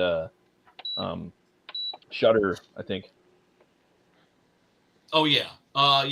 Shudder comes with like AMC Plus. AMC Plus also comes with like Sundance. What they're doing is there's so many of these different fucking streaming services that they're starting to coalesce, right? Yeah, starting to merge. They're gobbling up the little ones. Trying to Voltron. And they're like, you have ads to watch now, motherfuckers. Yeah, but like who didn't see that but coming? Easily charge you $5, it could go away. We were talking about that the other night because all the streaming services we have that we're members of, Amazon, Prime, Hulu, all that stuff, we already pay a monthly fee on it. And then we also have to watch ads on top of it. And they're like, well, if you don't want to see the ads, you can also upgrade to the super premium package. And if you get all I paid for this, so I wouldn't have to watch the ads. Exactly. That was the point. But then they realized like the ad service, the subscription service was a failed business model.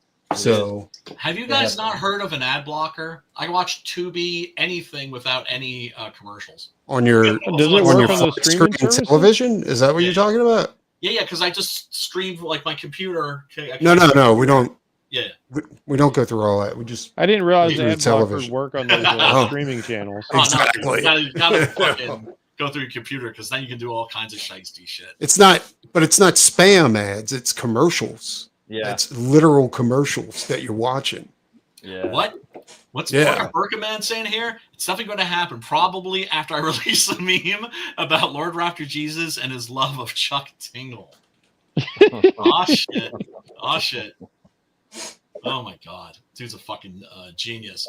But yeah, like this scene in particular, this priest is just fucking beaten on. Like he has like the Catholic vestment, whatever it is. I'm not Catholic. The rosary. No, it's something different. It's like a cloth. You said he was laying the beads on him, so I thought he was hitting him with the rosary. No, bees, dropping those motherfucking bees on him. Right? Oh, and he's just like. I thought you said beads, like he's got the beads wrapped around his hand. No. And so he's just fucking beating on this fucking demon. The power of Christ compels you. Power of Christ. The way that they're going after the demons is they've discovered. I'm probably giving too much away. Yeah. I don't want to give too much away. Deus Ex. That's the name of the movie. Go fucking check it out. Is it in English? I don't know if it's dubbed. It probably is. It's dubbed. I'm down with it. If it's not, down with the W's. Yeah. Not like W's are fine.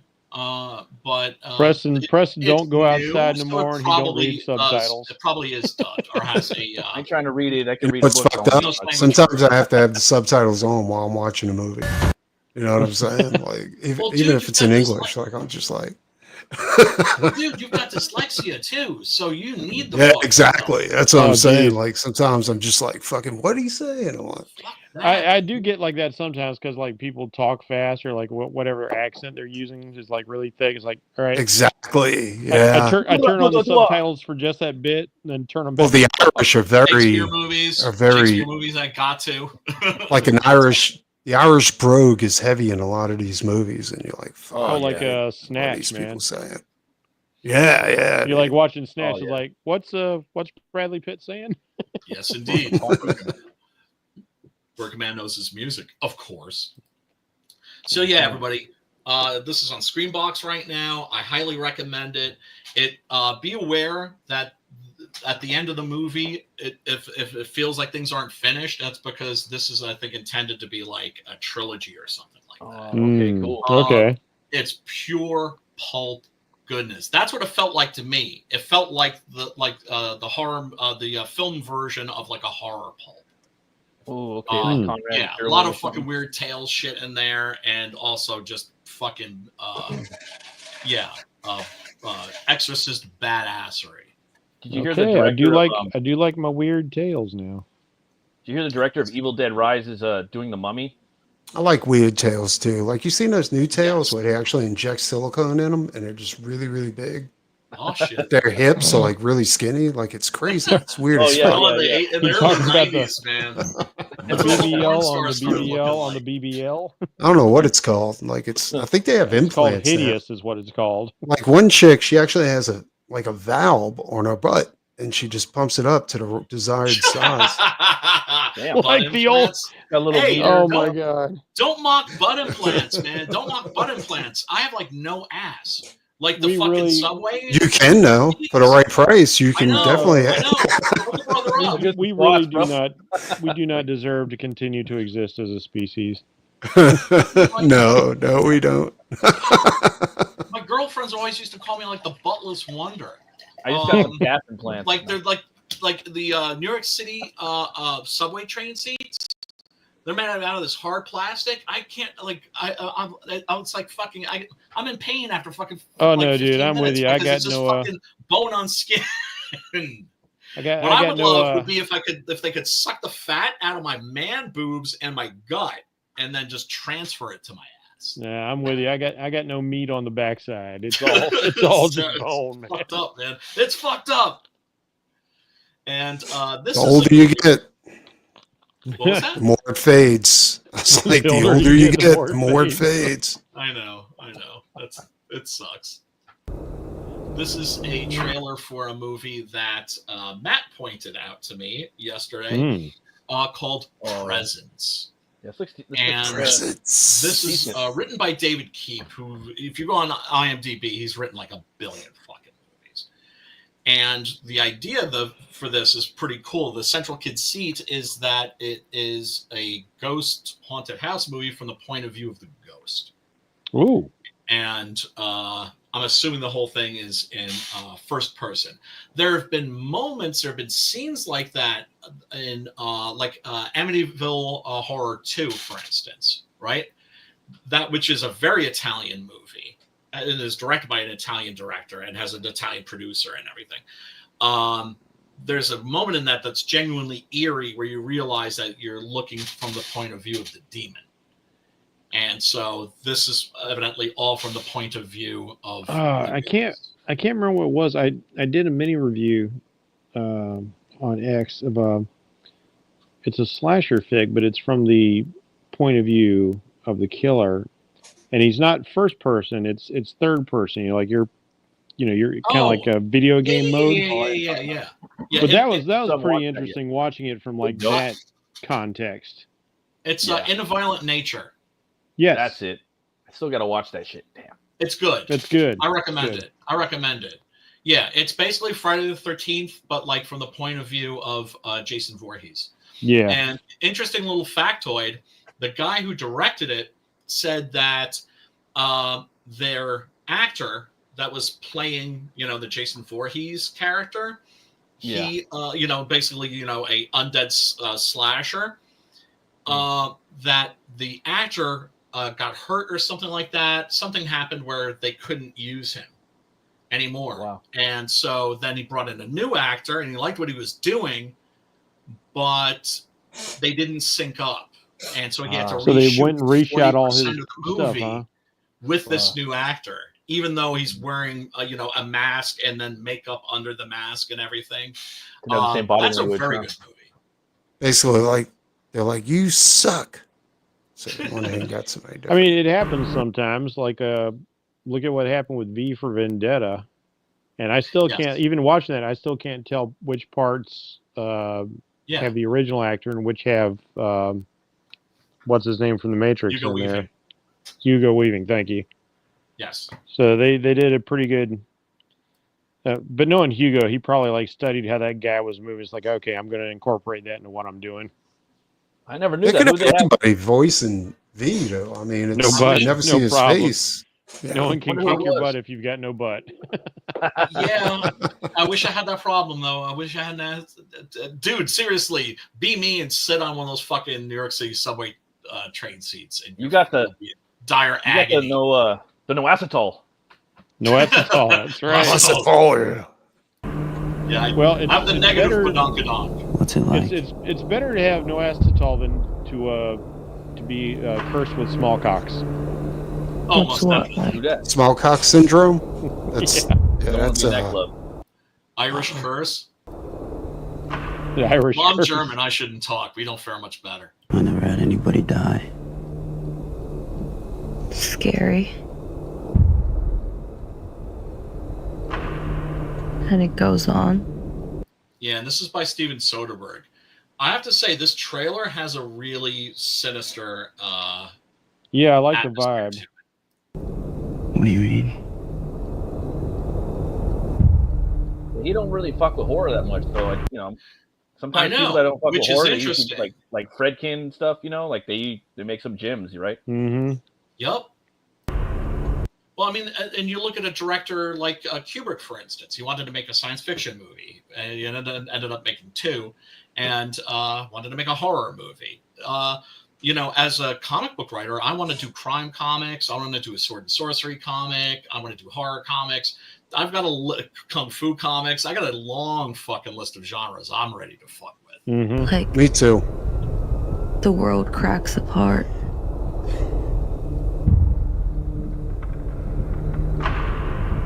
You fall into this hole.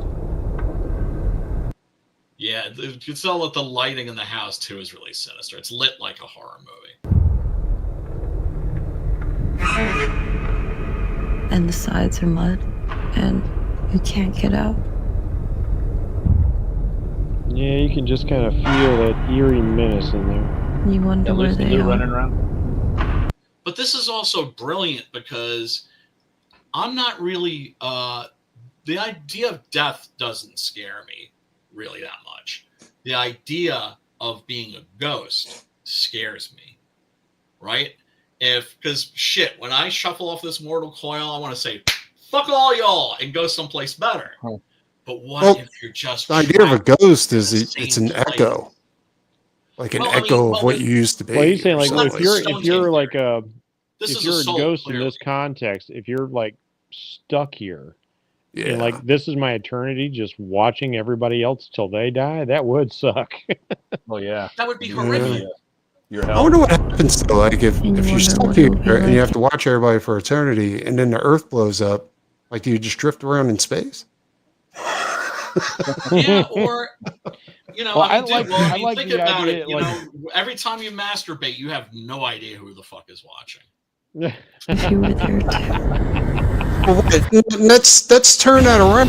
What if you're a ghost and you're masturbating?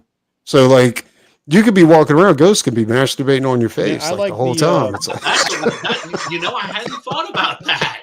Some plasm all over you. Crossed my mind. It's like how Plasm in my face. ectoplasm is not what you think it is. like every night you thought you felt something wet, but like you remember there's times when you're walking, you're like, is it raining? But you can't feel anything wet. You know what I'm saying? Like, Yeah, I mean, there could be like some like real pervy motherfuckers. Hey, Now, Preston, when I that's what thought, happened to like Jeffrey Well, I always Epstein, thought like walking around here just. say Melkor I like and the, Sauron. That's what happens to them. They just spin around in space for eternity. That's their when they get rid of them in Middle Earth. That would I suck. like the That would mythology suck. of ghosts, like the mythology of ghosts, of like where like ghosts end up being tied to a location. Yeah, And Yeah, so man. like the spirit disassociates from the world. So like if it's a haunted house, but you end up tearing down the house, then the ghost is no longer tied to this plane. It goes on, that sort of thing. So if you blew up the world, like we'd all just go to wherever. Yeah, In that Bergman context. mentioned, You know, there's a book by William Hope Hodgson. William Hope Hodgson was a fucking genius and a visionary. And if he hadn't died in World War I, he could have gone on to be like House on the Lovecraft. Borderlands. Maybe even bigger than Lovecraft. Yeah, I highly recommend that book. I seen a movie. A guy that's sort of like trapped, sort of like in time, and between dimensions. It's Richard Corbin did a awesome comic book version of that story. Check that. Yeah, Witch Story? House on the Borderlands. I highly recommend that. Yeah, he ends up like wandering as a ghost in space. I seen a movie with the chick from Terrifier, the new Terrifier 3 movie, and it's called Little Bites. Oh yeah, maybe the worst movie I've ever seen before in my life. Is that the one with the thing in the basement? Yeah, but it makes no sense. Like the plot, nothing makes any sense. I'm like she can't leave because it'll get her daughter, but then it leaves, and then I'm like, what the fuck is going on here? By Rob Zombie's brother and produced by Cher. Yeah, they should stay away from movies, dude. Like, I mean, they had all the elements to make a great movie. You know what I'm saying? But the writing was fucking horrible. The trailer looked good. That doesn't surprise me. His music sucked. He sucked. Dude, look, the creature was awesome. The premise was good. Yeah, right. But the writing, like when she's like, "I'm gonna make a stand. We're not taking this." You have no plan going in there to kill this thing, and you just brought your daughter back to the house where this thing is, and it threatened to kill your daughter. But how are you gonna kill it? You have no idea how to kill it. I'm like, what are you doing? This is the worst fucking movie ever. And then she runs into a chick that has bites all over her too, but she doesn't question the chick. Hey, how'd you get away from it? You know, anything like that. She's like, oh, hey, garlic. Yeah, exactly. Like, there's none of that. Dude. I'm like, who wrote this? That would make sense. It's like a special needs person wrote a movie. You know what I'm saying? And I'm like, this is crazy. And what kind of douche? What kind of douche shit too. Doesn't use his real name and just calls himself Spider One? That's who it was. That wrote the movie? Yeah, oh god, dude, it was terrible. I'm like, this is previously known as Power Man 5000. Well, I'd rather watch Crackoon than watch that movie again. Whatever his brother does, worse than his brother does it. It was terrible, dude. It was just fucking. I'd rather watch any of to-be-produced movies than watch that movie. Come on, man. That's just rock and roll and metal. You know, it wasn't even rock and roll and metal. It was like, I don't know, like some preschool garage band metal. Is what it was. Yeah, I think I'll skip that. I think I'll skip that shit. Anyway, I'm fucking hungry as fuck and ready to get my nom noms on. So we're gonna wrap up the stream. But before we go, of course, Preston, where can people find you? You are very much in demand. Actually, nowhere nowadays. I got too much work to do. So I might be here like within the next couple of weeks, but then I might have to. They can find him at his home because he no longer goes outside. We miss you. Me and Matt miss you, damn it. Oh, the axe. Yes. All night axe. I saw that. Look at that collection back there. Yeah. That one's special. That one's being given away. That one's going to be a hard one to part with, dude. Like, I put so much work into it. Oh, you're going to put it up on the campaign or what? Oh, yeah. Yeah, it's definitely going to be up on our campaign. Like, everything's top of the line. It's got head-filled pickups, fucking hip shot tuners. Like, everything's top of the line on that fucking thing. Quick question for you. My LCS has a copy, 9.2, slabbed copy of Jack Kirby Demon #1. Do you have that?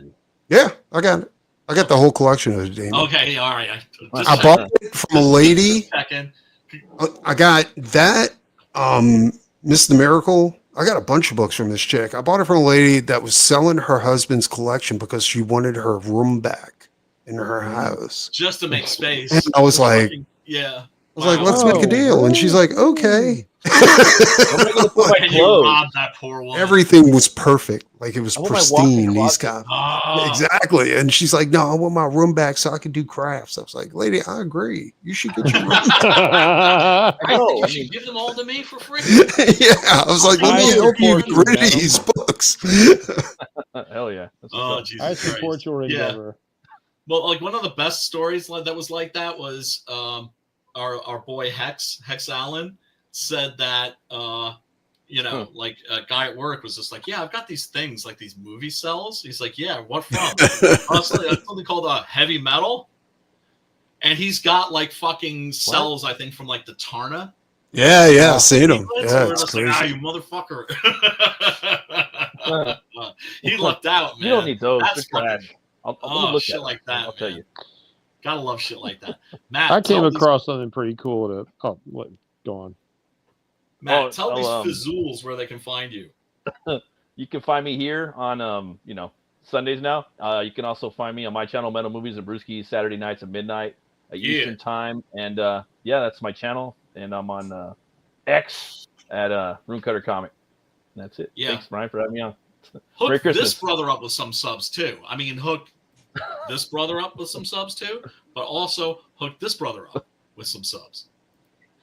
Jeff, where can people find you, brother? Well, on X, it's always Bracy452. On YouTube, you can find me on the Comic Crusaders channel. Find me on things like Sloppy Spoilers or Cinema Crusaders. And if you want to see over 500 pieces of individual art by me, go to DeviantArt. Look for Bracy100. And speaking of cool things, I was at a horror con and I ended up snagging some storyboards for Jaws 2 of all things. Oh wow, that's Now you see, it's like that's a shit movie, but that's an awesome shit movie. It was a cool get. Yeah, it was a cool get. Exactly, the novelty. Movie. Jaws 3D would be pretty sweet too, but I would still take Jaws 2. Pops, where can people find you? What's going on with you? It's just a lot of scheduling, a lot of programming. The Meg.tv, people. That's where the action really is now. The Meg.tv. Yep. And also everybody that's watching us on Pilled, I think we're streaming on a bunch of different services, which is cool. Thank you so much for watching. We genuinely do appreciate you. And we'll see you next week where we're gonna have Kung Fu Theater. And we'll find like a slamming, maybe 36 Chambers of Shaolin, I'm thinking, maybe. Pops, can you take us out, brother man? I can do that. Peace, everybody.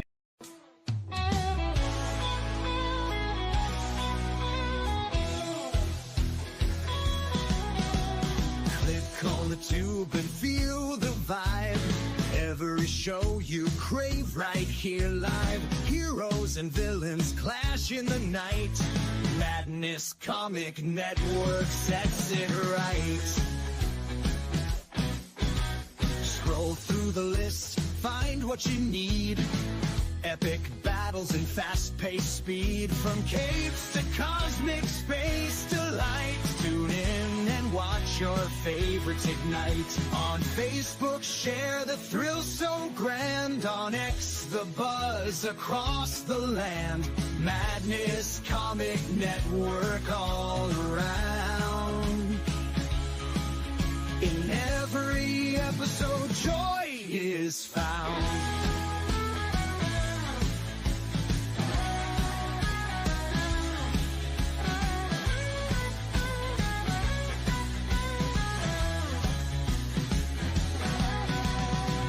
Uploads, they never end. Superheroes and their friends. Catch every twist and every turn. Madness Comic, you will yearn. Stay up to date with every twist. Madness Comic, don't miss a gist. From laughter to tears, every mood. Madness Comic sets the groove. Click that button and subscribe. Catch the wave and ride the tide. Join the fun, join the craze. Madness Comic brightens days. Hey!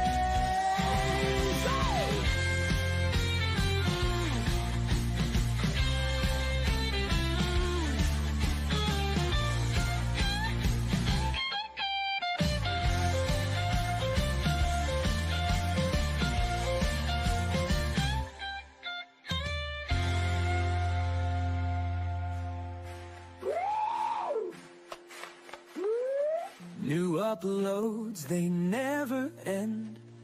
Superheroes and their friends. Catch every twist and every turn. Madness Comic, you will yearn. Stay up to date with every twist.